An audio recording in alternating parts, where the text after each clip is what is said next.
नदी के सन्नाटे में छुपा था एक राज गहरा। प्यार बना धोखा और दर्द ने लिया चेहरा। आंखों में यादें थीं, दिल में टूटा था विश्वास। पानी की लहरों में बसता रहा एक डरावना एहसास। सच सामने आया तो कांप उठी हर सांस। नफरत और प्यार में जीत गया सच्चा विश्वास।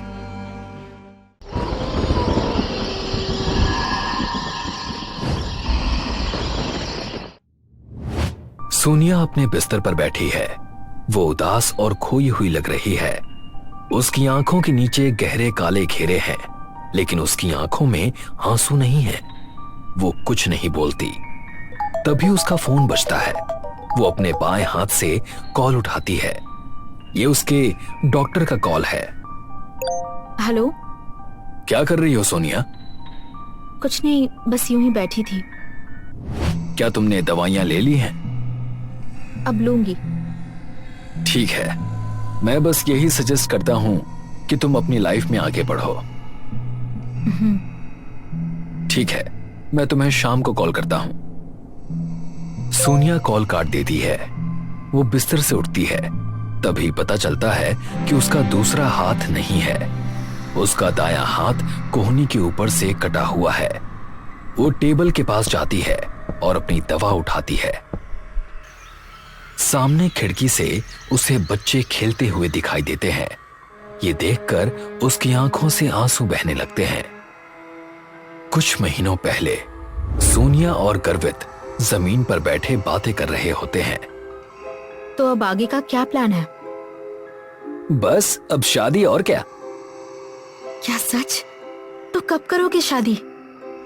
तभी गर्वित अपनी जेब से एक अंगूठी निकालता है और सोनिया को देता है। ये देखते ही सोनिया खुश हो जाती है।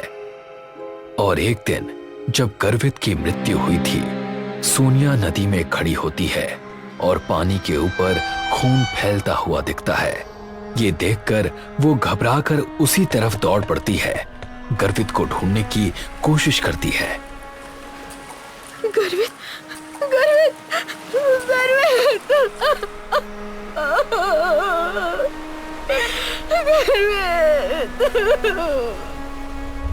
तभी पानी के अंदर से वो प्राणी फिर से बाहर आता है और पानी में पड़े उसके हाथ पर हमला करके उसे काट देता है। सोनिया दर्द से जोर से चीख उठती है।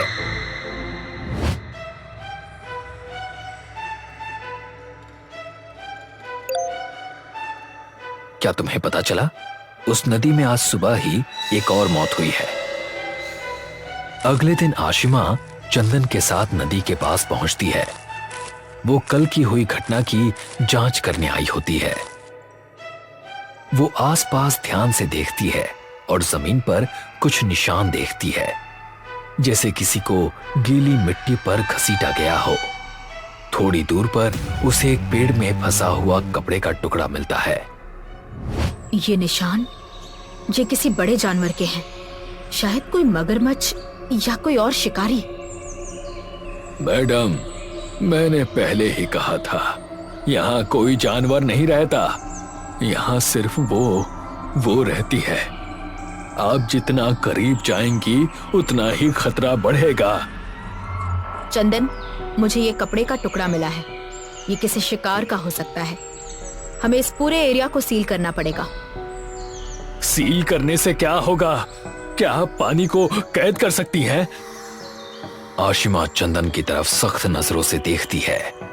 वो कपड़े के टुकड़े को प्लास्टिक के सबूत वाले बैग में रखती है और वहां से चली जाती है। उसी रात सोनिया अपने घर में खाना बनाने की कोशिश कर रही होती है। एक हाथ ना होने की वजह से उसे दिक्कत होती है। वो नमक का डिब्बा खोलती है, लेकिन वो हाथ से फिसलकर नीचे गिर जाता है। वो उसे साफ करने के लिए झुकती है और अपनी बेबसी को महसूस करती है। वो वहीं बैठकर रोने लगती है। थोड़ी देर बाद वो खुद को संभालती है, फर्श को साफ करती है और हाथ धोकर नल बंद करती है। लेकिन नल से फिर भी पानी की बूंदें टपकती रहती हैं और अचानक नल अपने आप पूरी तरह चालू हो जाता है। डर कर सोनिया बाहर भागती है, लेकिन दरवाजे पर ठोकर खाकर गिर जाती है और रोते हुए सिर उठाती है। तुम मुझसे चाहते क्या हो? मुझे क्यों नहीं मार देते? पीछे नल से पानी लगातार गिर रहा होता है और सोनिया वहीं रोती रहती है। सुबह आशिमा अकेले पुलिस स्टेशन आती है।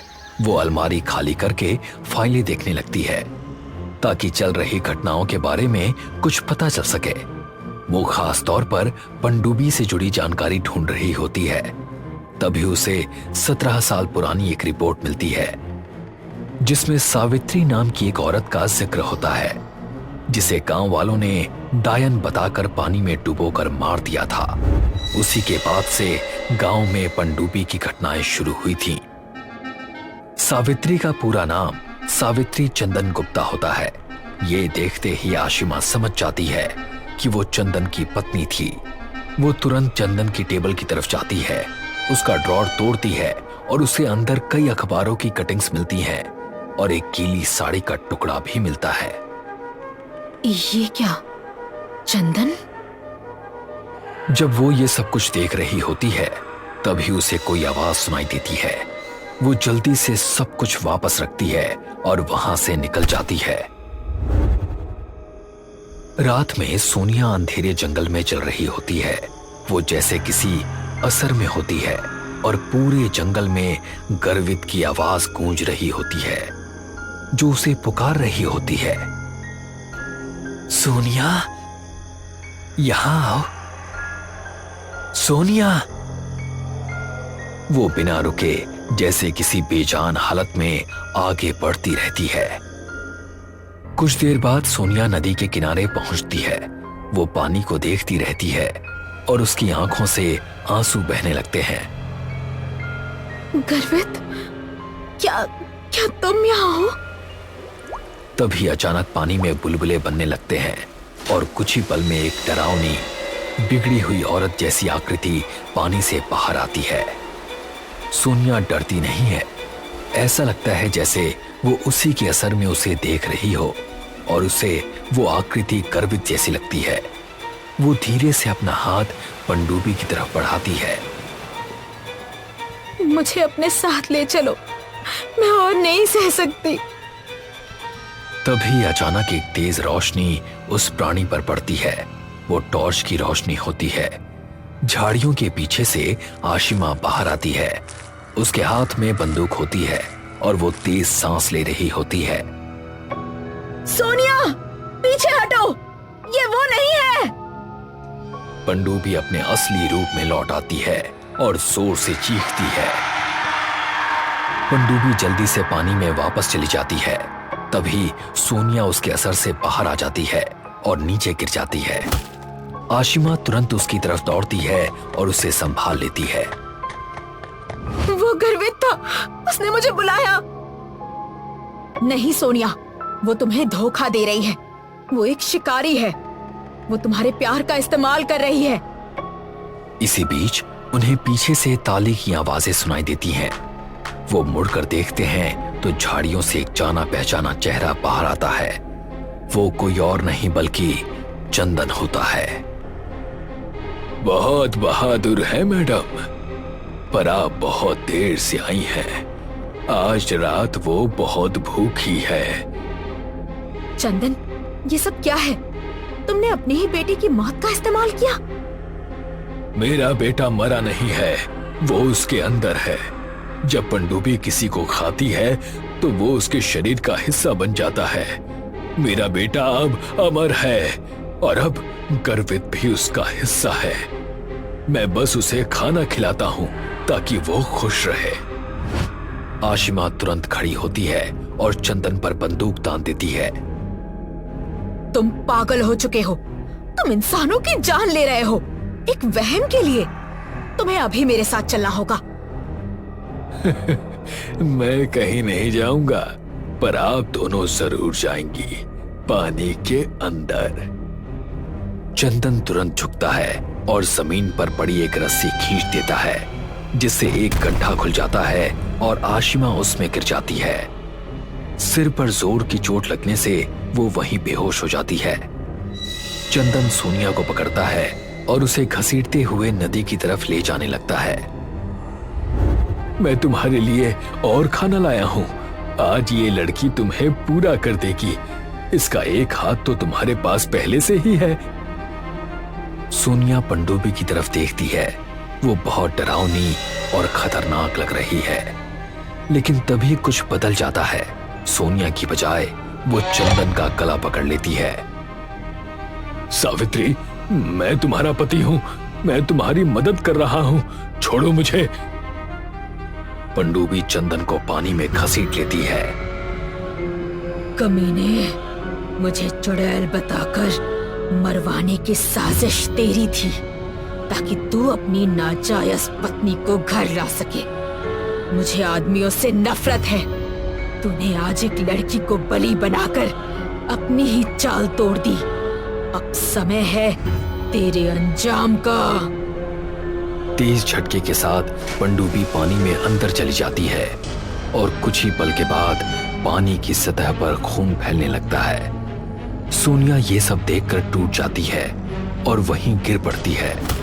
थोड़ी देर बाद आशिमा को होश आता है और वो गड्ढे से बाहर निकल आती है। वो सोनिया को देखती है और जल्दी से उसके पास पहुंचती है। चला गया वो, और वो चीज भी। वो कभी नहीं जाएगी। वो बस इंतजार करेगी जब तक कोई और इंसान अपनी नफरत या अपने दुख से उसे वापस नहीं बुलाता। सोनिया अपने कटे हुए हाथ की तरफ देखती है और पहली बार उसे देखकर वो परेशान नहीं होती। Garvit cheated on me। उसे चंदन ने ही यहाँ भेजा था ताकि वो मुझे पानी में डालकर मार सके। पर तुम्हारा हाथ, कैंप पर आने से पहले मेरी तबीयत खराब हो गई थी। उसने दवाई बताकर मेरे हाथ पर एक वायरस इंजेक्ट किया था। अगर आज वो हाथ मेरे शरीर से निकला नहीं होता तो मैं पूरी तरह पैरालाइज्ड होती। पर ये सब तुम्हें कैसे पता? सावित्री की आत्मा ने मुझसे उस दिन बात की थी। उसने मुझे बताया कि उसकी आत्मा इस नदी से बंधी हुई है और इसलिए मुझे बस एक खेल खेलना था, चंदन को यहाँ तक लाने के लिए। ये बताते हुए सूरज निकलने लगता है। सोनिया और आशिमा साथ बैठे होते हैं और आशिमा पूरी कहानी सुन रही होती है। तुम्हें शहर वापस चलना चाहिए। यहाँ अब कुछ नहीं बचा। हाँ, मुझे अपनी जिंदगी फिर से शुरू करनी है, अपने लिए। आशिमा सोनिया को सहारा देती है और उसे उठने में मदद करती है। फिर दोनों वहां से जाने लगते हैं। तभी जाते जाते पानी में अचानक फिर से बुलबुले उठने लगते हैं।